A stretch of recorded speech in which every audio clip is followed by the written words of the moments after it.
கோதாவரி காவிரி குண்டாறு இணைப்பு திட்டத்தை விரைவாக செயல்படுத்த வலியுறுத்தி முதலமைச்சர் விஜய் பிரதமர் நரேந்திர மோடிக்கு கடிதம் எழுதியுள்ளார். இந்த திட்டத்தின் மூலம் நீண்டகால அடிப்படையில் தண்ணீர் தேவை பூர்த்தியாகும் என்றும் தண்ணீர் உறிஞ்சப்படுவது தடுக்கப்படும் என்றும் முதலமைச்சர் தனது கடிதத்தில் குறிப்பிட்டுள்ளார். இதனிடையே தொகுதி மறுவரையறை குறித்து ஆலோசனை நடத்த வரும் 8ஆம் தேதி தமிழக எம்பிகளுக்கு முதலமைச்சர் விஜய் அழைப்பு விடுத்துள்ளார்.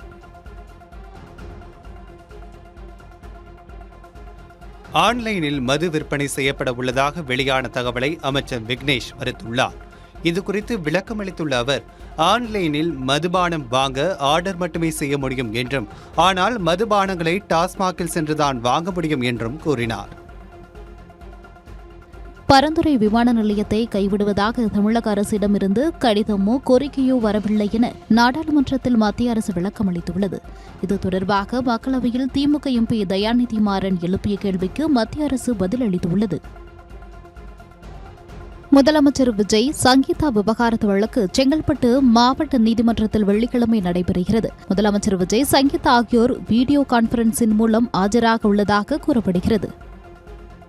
சட்டப்பேரவையில் 2026-2027 நிதியாண்டிற்கான தவிக அரசின் முதல் வேளாண் பட்ஜெட்டை அமைச்சர் வினோத் தாக்கல் செய்தார்.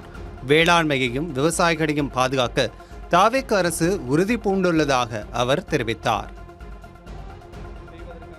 தமிழக அரசின் வேளாண் பட்ஜெட்டில் பிரதம மந்திரி பயிர் காப்பீடு திட்டத்திற்கு மாநில அரசின் சார்பில் 648 கோடி ரூபாய் நிதி ஒதுக்கீடு செய்யப்பட்டுள்ளது. சுமார் 8 லட்சம் ஏக்கர் பரப்பில் குறுவை சாகுபடிக்கு 100% பயிர் காப்பீடு வழங்கப்படும் என தெரிவிக்கப்பட்டுள்ளது.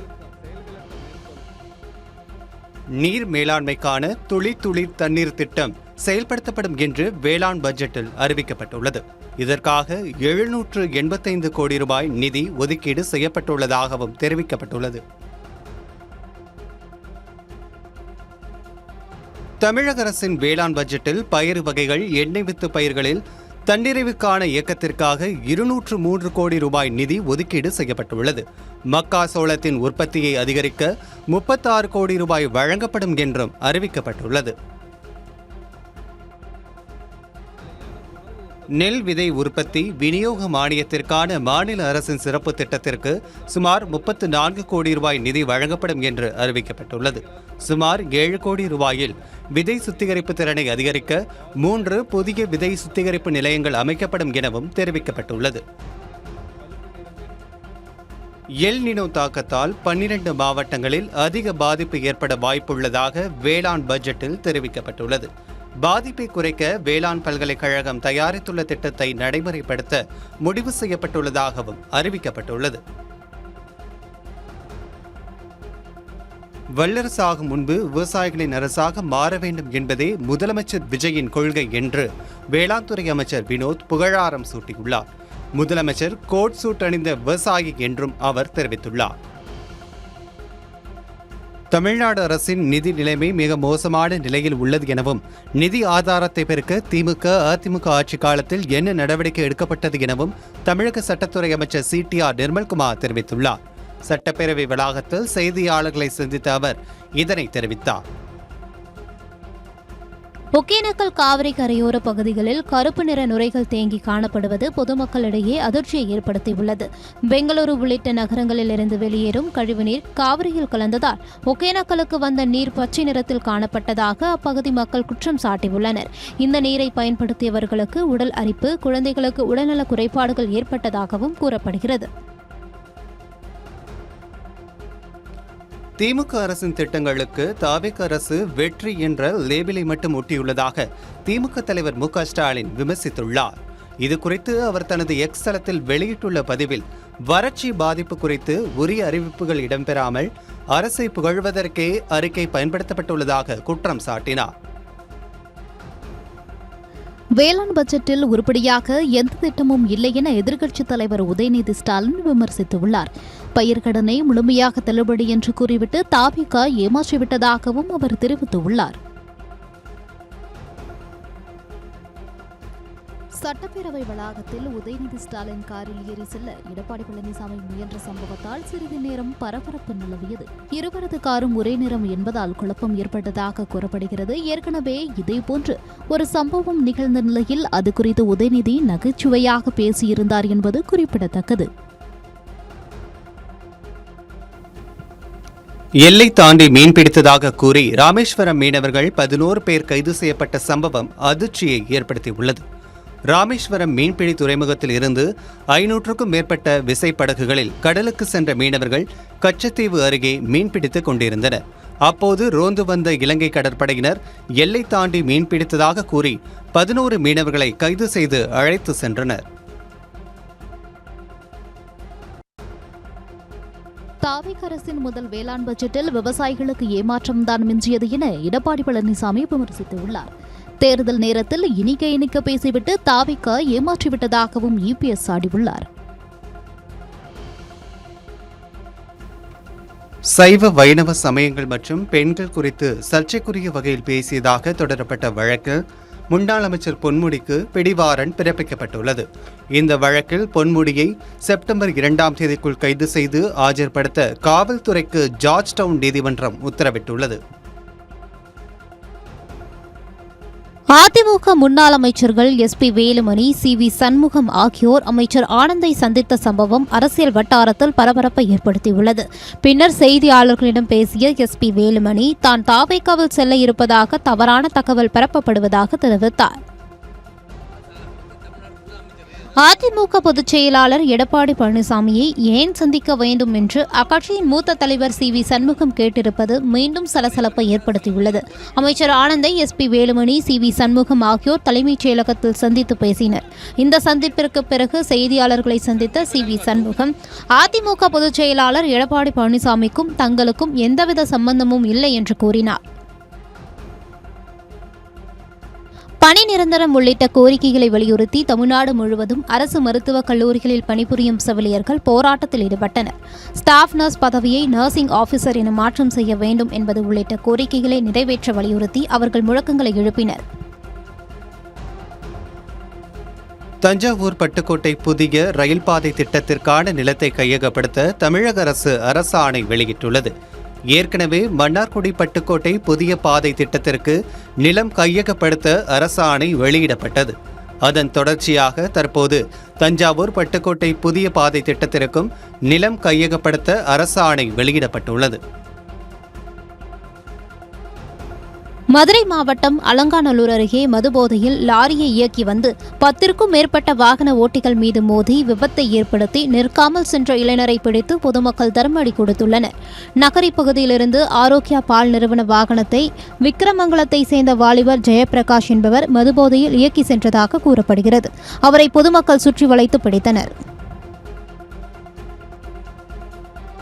ஈரோட்டில் இருசக்கர வாகனத்தில் வந்த 2 இளைஞர்கள் பட்டப்பகலில் வீடுகளில் பொருத்தப்பட்டிருந்த தண்ணீர் குழாய் மற்றும் இரும்பு படிக்கட்டுகளை கொள்ளையடித்து சென்றுள்ளனர். இதுகுறித்த சிசிடிவி காட்சிகள் வெளியான நிலையில் வழக்குப்பதிவு செய்த போலீசார் விசாரணை மேற்கொண்டு வருகின்றனர். திருவள்ளூர் மாவட்டம் திருத்தணி சுப்பிரமணிய சுவாமி திருக்கோவிலில் சாலையோரம் தற்காலிக கடைகள் அமைக்க அனுமதி மறுக்கப்பட்டதை கண்டித்து வியாபாரிகள் சாலை மறியல் போராட்டத்தில் ஈடுபட்டனர். திருத்தணி தெப்ப திருவிழாவின் போது லட்சக்கணக்கான பக்தர்கள் திருத்தணிக்கு வருகை தருகின்றனர். இந்த ஆண்டு மலைக்கோவிலுக்கு செல்லும் முக்கிய சாலையில் தற்காலிக கடைகள் அமைக்க நகராட்சி நிர்வாகமும் காவல்துறையும் அனுமதி மறுத்ததாக வியாபாரிகள் குற்றம் சாட்டினர். கோவை மாவட்டம் பொள்ளாச்சி அருகே சேதமடைந்த மின்கம்பத்தை அகற்ற அதிகாரிகள் நடவடிக்கை எடுக்க வேண்டும் என பொதுமக்கள் கோரிக்கை விடுத்துள்ளனர். கோமங்கலம் புதூர் உச்சிமா காளியம்மன் கோவில் தெருவில் உள்ள தமிழ்நாடு மின் பகிர்மான கழகத்திற்கு சொந்தமான மின்சார கம்பம் பல மாதங்களாக கடுமையாக சேதமடைந்து எலும்புக்கூடு போல் காட்சியளிக்கிறது. இதனால் மின்கம்பம் எந்த நேரத்திலும் கீழே விழும் அபாயம் இருப்பதால் அப்பகுதிவாசிகள் அச்சத்துடன் வாழ்ந்து வருவதாக தெரிவித்தனர். நீலகிரி மாவட்டம் கூடலூர் அருகே சாலையில் 2 யானைகள் நடந்து செல்லும் சிசிடிவி காட்சி வெளியாகியுள்ளது. இதனால் அச்சமடைந்த பொதுமக்கள் யானைகளின் நடமாட்டத்தை கட்டுப்படுத்த நடவடிக்கை எடுக்க வேண்டும் என்று கோரிக்கை விடுத்துள்ளனர். திருப்பூரில் ரீல்ஸ் மூலம் நில மோசடியில் ஈடுபட்டவர்கள் மீது நடவடிக்கை எடுக்க கோரி பாதிக்கப்பட்டவர்கள் ஆட்சியரிடம் புகார் மனு அளித்தனர். கேரள மாநிலம் திருச்சூரை சேர்ந்த மிதுன் தாமஸ் மற்றும் திண்டிவனத்தை சேர்ந்த சங்கர் புத்திரன் ஆகியோர் இணைந்து சமூக வலைதளங்களில் கவர்ச்சிகரமான ரீல்ஸ் வெளியிட்டு பிரம்மாண்ட கூட்டங்களை நடத்தி பலரிடம் பணம் பெற்றுள்ளனர். முதலீடு செய்தவர்கள் பணத்தை திருப்பி கேட்டபோது உரிய பதில் கிடைக்கவில்லை என்று பாதிக்கப்பட்டவர்கள் புகார் தெரிவித்துள்ளனர். திருப்பத்தூர் அருகே நில உரிமை தொடர்பான தகராறு கைகலப்பாக மாறிய நிலையில் ஜாதி பெயரை கூறி அவமதித்த வழக்கில் ஒருவர் கைது செய்யப்பட்டார். திம்மனாமுத்தூர் பகுதியைச் சேர்ந்த சிகாமணி மற்றும் அதே பகுதியைச் சேர்ந்த சுப்பிரமணி ஆகியோருக்கு நில உரிமை தொடர்பாக கருத்து வேறுபாடு இருந்து வந்ததாக கூறப்படுகிறது. இதனால் ஏற்பட்ட தகராறில் சுப்பிரமணியை ஜாதி பெயரை கூறி சிகாமணி அவமதித்ததாக புகார் தெரிவிக்கப்பட்டுள்ளது.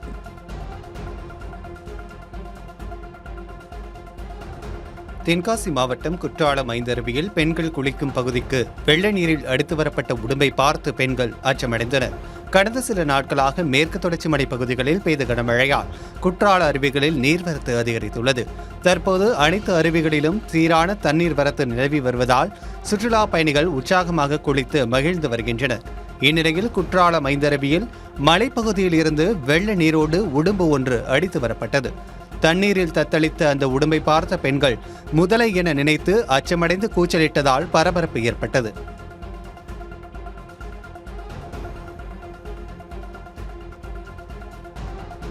கர்நாடகா மற்றும் காவிரி நீர்பிடிப்பு பகுதிகளில் பெய்து வரும் மழையின் காரணமாக மேட்டூர் அணைக்கு வரும் நீரின் அளவு நாளுக்கு நாள் உயர்ந்து வருகிறது. வினாடிக்கு 18,905 கன அடியாக இருந்த நீர்வரத்து 19,119 கன அடியாக அதிகரித்துள்ளது. அணையில் இருந்து குடிநீர் தேவைக்காக வினாடிக்கு 1,500 கன அடி தண்ணீர் வெளியேற்றப்பட்டு வருகிறது.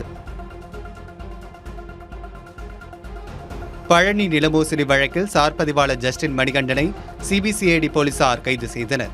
இந்த விவகாரத்தில் சார்பதிவாளர் ஜஸ்டின் மணிகண்டன் உட்பட 11 பேர் மீது இதுவரை வழக்கு பதிவு செய்யப்பட்டுள்ளது. இதில் 4 பேர் கைது செய்யப்பட்டுள்ளனர். இந்நிலையில் தலைமறைவாக இருந்த சார்பதிவாளரை சிபிசிஐடி போலீசார் கைது செய்து விசாரித்து வருகின்றனர். சென்னையில் இயங்கிக் கொண்டிருந்த அரசு பேருந்து ஒன்றில் பெயர் பலகையில் தக்காளி வெற்றிக் கழகம் என்ற வாசகம் இடம்பெற்றிருந்ததால் சர்ச்சை ஏற்பட்டுள்ளது. சென்னை அடையாறு பணிமனையில் இருந்து இயக்கப்பட்ட அரசு பேருந்தின் பெயர் பலகையில் தக்காளி வெற்றிக் கழகம் என்ற வாசகம் மின் ஒளியால் மிளிர்ந்தது. இதுகுறித்து சென்னை போக்குவரத்து கழகம் வெளியிட்டுள்ள விளக்கத்தில், சில நாட்களுக்கு முன்பு மர்ம நபர்களால் டிஜிட்டல் பெயர் பலகை மாற்றப்பட்டு விட்டிருக்கிறது என குறிப்பிட்டுள்ளது. சென்னை சோழிங்கநல்லூர் அருகே மெட்ரோ பணி நடைபெறும் இடத்தில் இரும்பு பொருட்களை திருடி சென்ற நபரை போலீசார் கைது செய்து சிறையில் அடைத்தனர். இதுகுறித்து வழக்கு பதிவு செய்த போலீசார் விசாரணை நடத்தியதில் சூர்யா என்பவர் கைது செய்யப்பட்டு அவரிடமிருந்து 60 கிலோ எடையுள்ள இரும்பு பொருட்களை பறிமுதல் செய்தனர். திருவள்ளூர் மாவட்டம் அமோனியா வாயு கசிவு வழக்கில் ஆலை உரிமையாளர்கள் உள்ளிட்ட 3 பேருக்கு நிபந்தனை ஜாமீன் வழங்கி சென்னை உயர்நீதிமன்றம் உத்தரவிட்டுள்ளது. உயிரிழந்தவர்களின் ஒவ்வொரு நபருக்கும் 10 லட்சம் ரூபாய் இழப்பீடு தொகை வழங்க வேண்டும் எனவும், மறு உத்தரவு வரும் வரை விசாரணை அதிகாரி முன் தினமும் ஆஜராகி கையொப்பமிட வேண்டும் எனவும் நிபந்தனை விதித்து ஜாமீன் வழங்கி உத்தரவிட்டார்.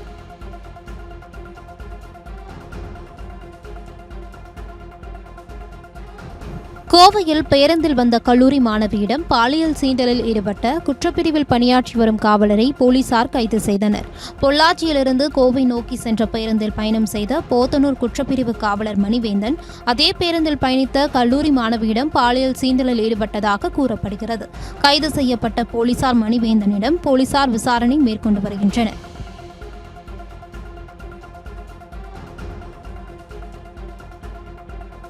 செங்கல்பட்டு மாவட்டம் மதுராந்தகத்தில் டீ கடையில் உரிமையாளர் கைபேசியை திருடி சென்ற மர்ம நபரை போலீசார் தேடி வருகின்றனர். மதுராந்தகம் காவல் நிலையத்திற்கு எதிரே உள்ள டீ கடைக்கு வந்த அடையாளம் தெரியாத நபர் ஒருவர் வாட்டர் பாட்டில் கேட்டுள்ளார். அப்போது கடைக்காரர் வாட்டர் பாட்டிலை எடுக்க சென்றபோது அவரது செல்போனை மர்ம நபர் எடுத்து சென்றுள்ளார்.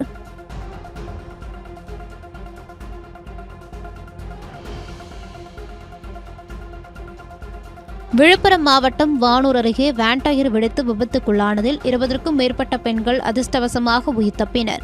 வழக்கம் போல் வேன் ஓட்டுநர் பாஸ்கரன் வானூர் பகுதியில் உள்ள தனியார் கம்பெனிக்கு வேனில் சென்றுள்ளார்.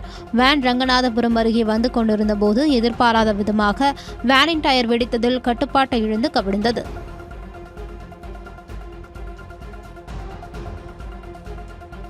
திருத்தணி சுப்பிரமணிய சுவாமி கோவிலில் ஆடி கிருத்திகையை முன்னிட்டு ஆயிரக்கணக்கான பக்தர்கள் காவடி எடுத்து வந்தும் அலகு குத்தி வந்தும் சுவாமி தரிசனம் செய்தனர். சுப்பிரமணிய சுவாமி கோவிலில் தெப்பத் திருவிழாவின் முக்கிய நிகழ்வாக மூலவர் முருகப்பெருமானுக்கு சிறப்பு அலங்காரங்கள் செய்யப்பட்டு தங்கம் மற்றும் வைர ஆபரணங்கள் அணிவித்து தீப ஆராதனை நடைபெற்றது.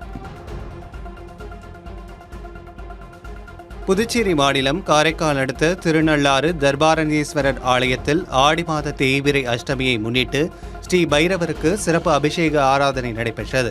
பால், சந்தனம், மஞ்சள் உள்ளிட்ட வாசனை திரவிய பொருட்களால் சிறப்பு அபிஷேகம் நடைபெற்றது. கோவை மருதமலை சுப்பிரமணிய சுவாமி திருக்கோவிலில் ஆகஸ்ட் மாத உண்டியல் எண்ணிக்கையில் ரூபாய் 76.25 லட்சத்திற்கும் அதிகமான காணிக்கை கிடைத்துள்ளதாக கோவில் நிர்வாகம் தெரிவித்துள்ளது. முருகப்பெருமானின் 7வது படை வீடாக பக்தர்களால் போற்றப்படும் மருதமலை முருகன் திருக்கோவிலில் ஆகஸ்ட் மாதத்திற்கான உண்டியல் என்னும் பணி நடைபெற்றது. இந்த பணியில் கோவில் பணியாளர்கள் மற்றும் கல்லூரி மாணவ மாணவியர்கள் கலந்து கொண்டனர். ஒவ்வொரு உண்டியலும் திறக்கப்பட்டு காணிக்கைகள் எண்ணப்பட்டதில் 50 கிராம் 500 மில்லிகிராம் தங்கம், 2 கிலோ 40 கிராம் வெள்ளி, 35 கிலோ 600 கிராம் பித்தளை ஆகியவை கிடைக்கப்பெற்றதாக கோவில் நிர்வாகம் தெரிவித்துள்ளது. வேலூர் மாவட்டம் கோட்டையில் உள்ள ஜலகண்டேஸ்வரர் அகிலாண்டேஸ்வரி ஆலயத்தில் உள்ள முருகர் வள்ளி தெய்வானைக்கு சிறப்பு அபிஷேகம் நடைபெற்றது. முன்னதாக முருகருக்கு ராஜ அலங்காரம் செய்தும் வள்ளி தெய்வானைக்கு தங்க கவசம் அணிவித்தும் வேத மந்திரங்கள் முழங்க மகா தீபாராதனைகள் நடைபெற்றது. மக்களவை எதிர்க்கட்சித் தலைவர் ராகுல் காந்தி அரசியல் எதிரியாக இருந்தாலும் அவருடன் எந்த பகைமை உணர்வு இல்லை என்று மத்திய அமைச்சர் கிரண் ரிஜிஜு தெரிவித்துள்ளார். நாடாளுமன்றம் தொடர்ந்து முடங்கி வரும் நிலையில் ராகுலை கிரண் ரிஜிஜு சந்தித்து பேசினார். இந்த சந்திப்பு குறித்து விளக்கம் அளித்துள்ள அமைச்சர் ரிஜிஜு, இருவரும் பகைமை உணர்வு கொண்டோர் இல்லை என குறிப்பிட்டுள்ளார். இந்த நிலையில் தொகுதி மறுவரையறை மசோதாவை சுமூகமாக நிறைவேற்றவே ராகுலை கிரண் ரிஜிஜு சந்தித்ததாக கூறப்படுகிறது.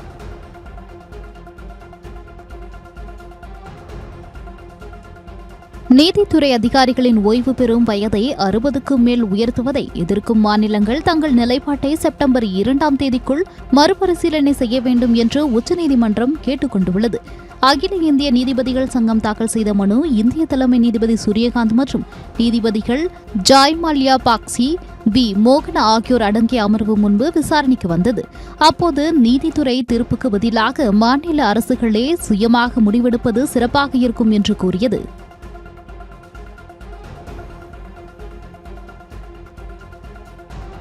நீடித்து உழைக்கும் பிளாஸ்டிக் ரூபாய் நோட்டுகள் வருகிற ஏப்ரல் மாதம் அறிமுகப்படுத்தப்படும் என ரிசர்வ் வங்கி ஆளுநர் சஞ்சய் மல்ஹோத்ரா தெரிவித்துள்ளார். இந்தியாவில் காகித ரூபாய் நோட்டுகளுக்கு பதிலாக நீண்ட காலம் உழைக்கக்கூடிய பாலிமர் எனப்படும் பிளாஸ்டிக் ரூபாய் நோட்டுகளை புழக்கத்தில் விடுவதற்கான ரிசர்வ் வங்கியின் பரிந்துரைக்கு மத்திய அரசு ஒப்புதல் அளித்தது.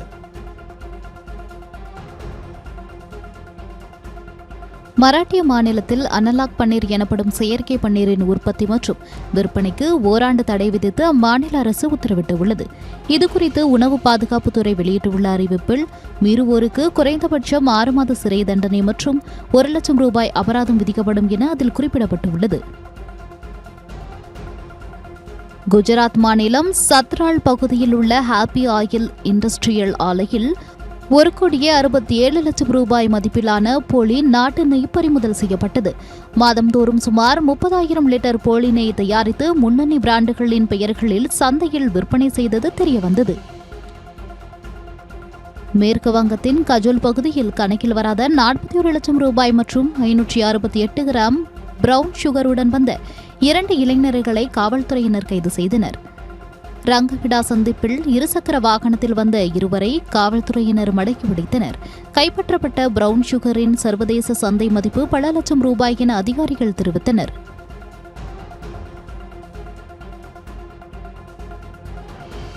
மத்திய பிரதேசத்தின் விதிஷா மாவட்டம் ககருவா கிராம பள்ளி மாணவர்கள் ஆபத்தான முறையில் தடுப்பணையை கடந்து சென்ற வீடியோ வைரலானதை தொடர்ந்து அதை சரி செய்ய நடவடிக்கை எடுக்கப்பட்டது. மேலும் நடுநிலைப் பள்ளி உயர்நிலைப் பள்ளியாக தரம் உயர்த்தப்பட்டது. பாகிஸ்தான் ஆக்கிரமிப்பு காஷ்மீரில் போராட்டத்தில் ஈடுபட்டவர்கள் மீது ராணுவ நடவடிக்கைகளை எடுத்த பாகிஸ்தானை கண்டித்து பிரிட்டனில் வாழும் காஷ்மீர் மக்கள் போராட்டத்தில் ஈடுபட்டனர். இளைஞர்கள், பெண்கள், குழந்தைகள் என 30க்கும் மேற்பட்டோர் திரண்டனர். அப்போது பேனர்கள் மற்றும் பதாகைகளை ஏந்தி அடிப்படை உரிமைகள், பொதுமக்களுக்கான சுதந்திரத்தை பாதுகாக்க வலியுறுத்தி முழக்கமிட்டனர்.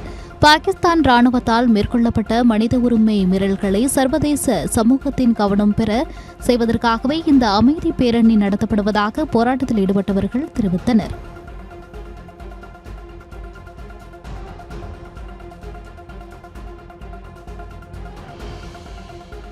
தாய்லாந்தில் மின்னல் தாக்கி கால்பந்து வீரர் மைதானத்திலேயே உயிரிழந்த சம்பவம் சோகத்தை ஏற்படுத்தியுள்ளது.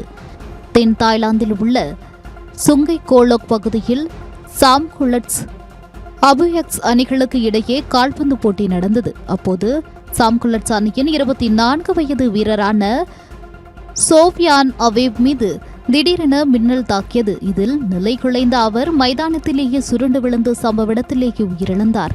மேலும் மின்னல் தாக்கிய படுகாயமடைந்த 12 பேர் மருத்துவமனையில் சிகிச்சை பெற்று வருகின்றனர்.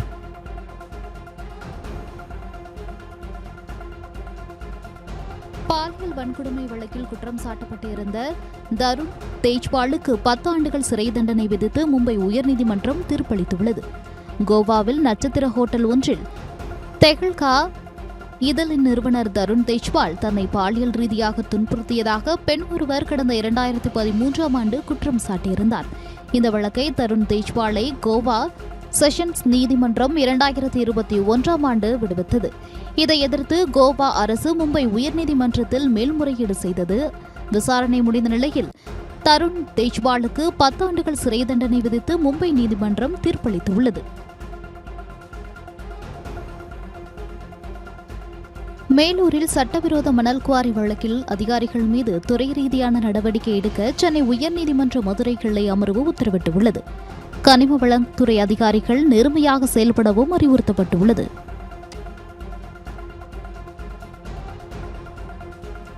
வட மாநிலங்களில் தொடர்ந்து மழை பெய்து வருவதால் பல இடங்கள் வெள்ளக்காடாக மாறியுள்ளது. ஹிமாச்சல பிரதேச மாநிலம் சிம்லாவில் வெளுத்து வாங்கிய கனமழையால் சாலைகளில் மழைநீர் ஆறாக பெருக்கெடுத்து ஓடியது. உத்தரகாண்டில் கனமழையால் அலக்நந்தா, மந்தாகினி ஆறுகளில் நீர்மட்டம் உயர்ந்து வருகிறது.